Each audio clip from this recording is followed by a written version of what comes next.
Guys, mangangati naman kami ngayon. Manghuli kami ng manok sa bundok. Go. Ayun ka, tingin nga go. Ito yung gagamitin namin. Ayos. Stay tuned lang.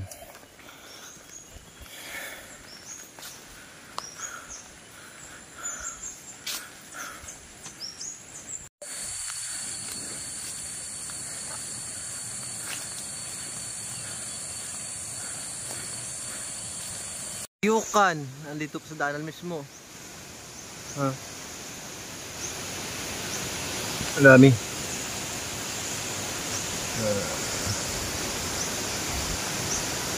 Honeybee.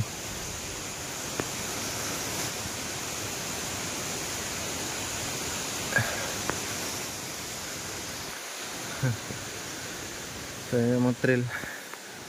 Papawis na naman tayo. Mangangati kami ngayong araw ng wild chicken.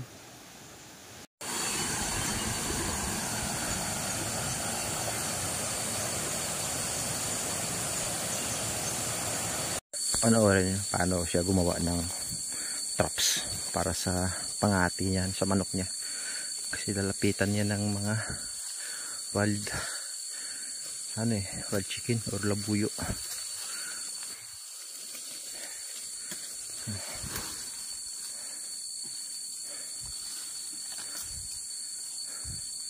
So mag-establish.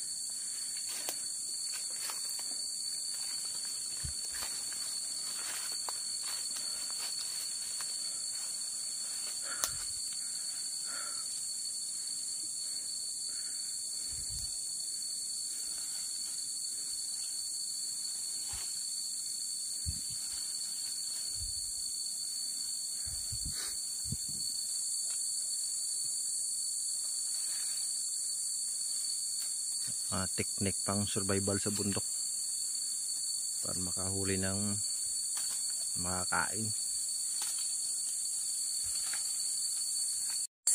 Dito naman, dito siya maglalagay ng silo, ng traps.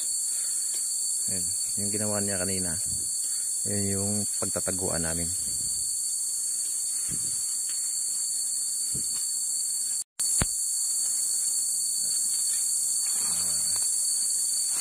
Gamit niya. Ito yung mga gamit niya pang huli. Ayan, na nagawa na. Ikakabit na lang.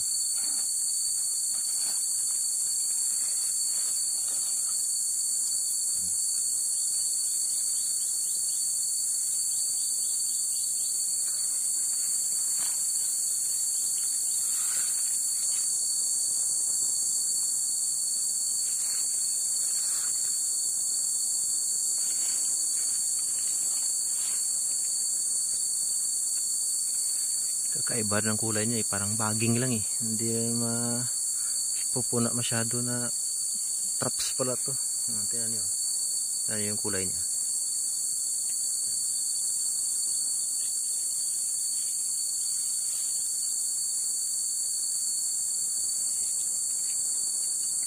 Parang nakablend lang sa mga tuyo na dahon.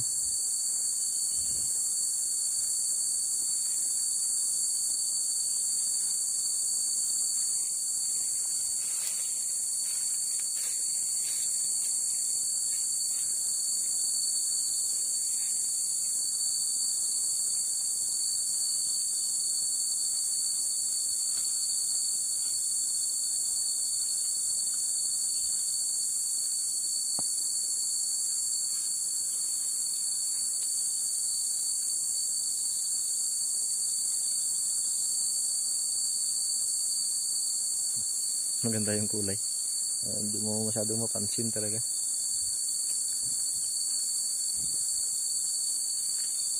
Pag tingnan mo dito, ano yun, pati kahit yung tao, unang tingin hindi niya mapapansin na may silo pala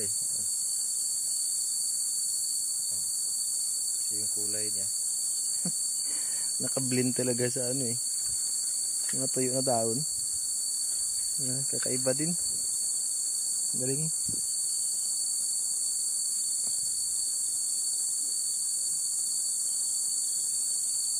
Tapos yan, yung Nilagay niya yung ano. Diyan niya itali yung ano, yung pain namin na manok. Siya yung mag-aakit. Titilaukin mamaya.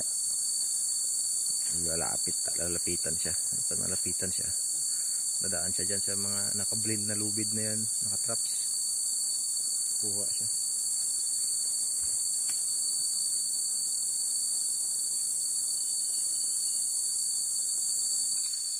Dito naman yung advanced na trap. Naka-advance siya doon. Maliban siya ito nakapalipot para sa manok. Yung initial niya ito. Yung pinakauna. Initial traps. Naka-line lang siya. Niharang niya lang sa dadaanan. Sakali na hindi siya makuha dyan. Doon sa pangalawa. Makukuha siya. Pero kung dito palang dadaanan siya, makukuha na siya. Ay di mas maganda. Kasi doon sa dulo kasi mas malapad yun doon. Doon yung maraming titilaok lagi. Ayan, ito yung target namin.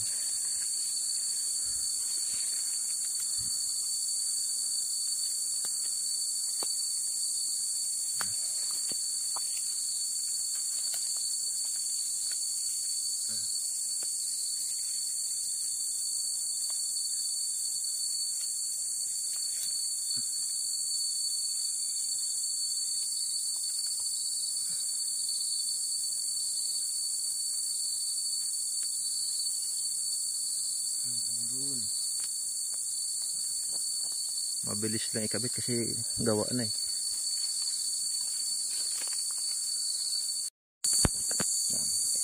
Itatali na niya yung pang-akit na manok dito. Tali na. Saka iwanan namin at saka babantayan namin doon sa ginawa namin cover mamaya.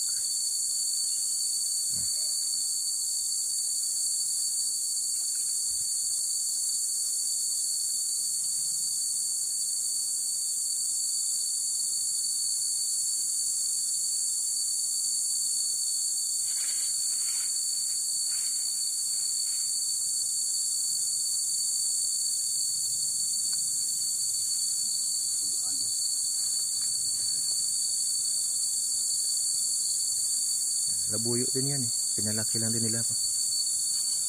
Okay na. Baik na kami doon. Magtatago na kami doon sa pinag-kubira namin. Nasa 20 meters lang yung agwat namin doon sa pagtataguan namin.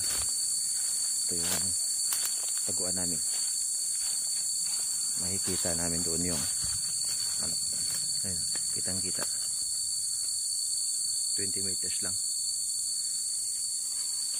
Ito yung taguan namin. Ay, magtatago. Malakas din pala yung talaok niya. Ano naman yung mag-aabang pag hindi lumapit sa manok. Alam mo na ang gagawin. Sure ball na may makuha ka. Ako nakapantay lang. Pag may lumapit, kahit malayo pa, hindi kahit di na sa dumikit sa manok, basta makita lang. May mga sumasagot na tilaok eh, kaso malayo. Mamaya pa yan makakalapit. Buti yung dala naming labuyo eh, tuloy-tuloy yung tilaok. Mga akit talaga. Ayun kung naririnig niya. Malakas yung tilaok niya. Magandang klaseng labuyo. Pangati talaga siya. Stay tuned lang. Papakita namin ang video mamaya pag may makuha kami. Nakatago lang kami dito eh. Negative yung unang spot namin kanina. Kaya lumipat na kami dito. Mas mataas. Ayan yung kasama ko. Baba.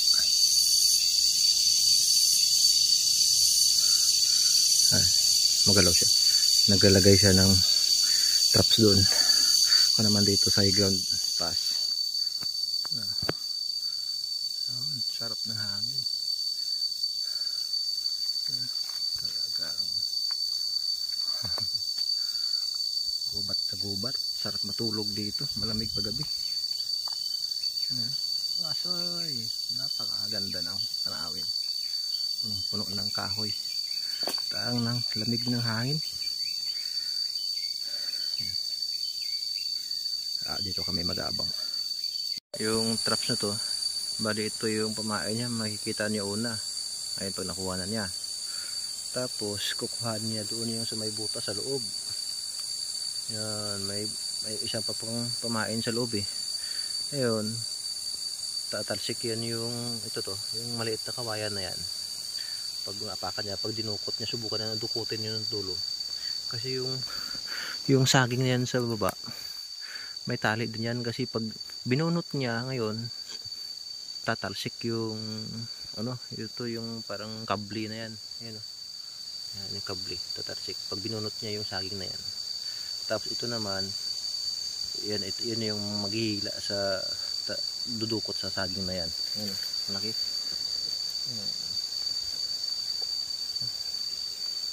Galing ng traps nila. Pag dukot niya, tatalsik. May butas eh. Pinainan ng saging. Nadaanan namin. Babae. Babae na labuyo. Buo. Ay, pang nabong. Namatay, nasakal. Hindi namin nabalikan agad.